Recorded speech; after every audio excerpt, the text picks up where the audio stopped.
Mélange de tradition et de modernité, le Japon intrigue, fascine. Pour le comprendre, nous allons nous mêler aux temples ancestraux de Kyoto, en passant par la bouillonnante Tokyo, admirer le mont Fuji, mais aussi partir à la recherche d'un autre Japon, plus secret. Êtes-vous prêts à explorer le pays du soleil levant ?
Je vous fais une petite vidéo d'introduction avant la première vidéo au Japon à Osaka. Ça fait déjà quelques jours, quelques semaines que je suis arrivé au Japon et je me suis dit, vaut mieux la mettre en début de vidéo.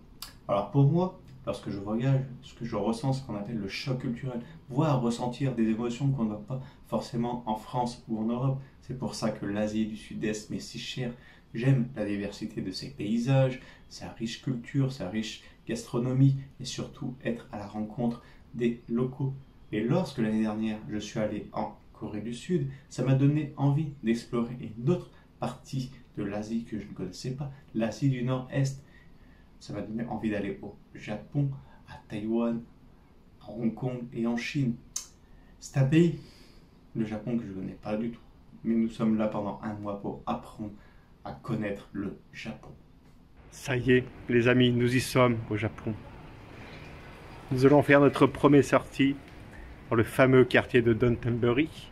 Dans le quartier de Dotonbori, vous avez une rivière qui porte le même nom. De chaque côté de cette rivière, vous avez des bars, restaurants, magasins. Et ce qui orne la façade de ces bâtiments, ce sont deux panneaux publicitaires. Le plus connu d'entre eux est le coureur de 300 mètres en français, qui appartient à la marque Glico. Alors Glico, c'est un peu l'équivalent chez nous en France de Haribo. Et pourquoi on l'appelle le coureur de 300 mètres? Lorsque tu manges une friandise, il te faut 300 mètres pour éliminer cette calorie. Et cette petite anecdote, je l'ai appris grâce à Jamy. Jamy de C'est pas sorcier, tous les jours poste des petites anecdotes sur Instagram. Êtes-vous prêts, les amis, à découvrir Dotonbori, Osaka et le Japon pendant un mois?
C'est toute l'enfance qui revient là, les Pokémon.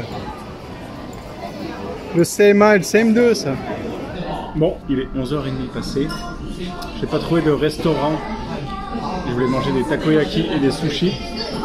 Et je suis pas arrivé à trouver des restaurants qui m'acceptaient parce que tout était fermé. Moi j'étais comme un enfant émerveillé devant toutes ces anciennes lumineuses et j'en ai oublié de manger. Je suis quand même arrivé à trouver un restaurant. J'ai mangé des brochettes de sardines et shrimp, crevettes. Je sais même pas le prix, on verra. Il faut que je m'habitue à peu près au prix japonais. Et j'étais vraiment hyper content de ma première soirée au Japon. Putain, mais je suis au Japon depuis le temps que je voulais aller au Japon. J'y suis maintenant. Trop content. Je suis trop content. Une très bonne soirée à Osaka. Allez, je vous dis à demain pour une exploration d'Osaka. N'oublie pas de t'abonner. Allez, salut la communauté.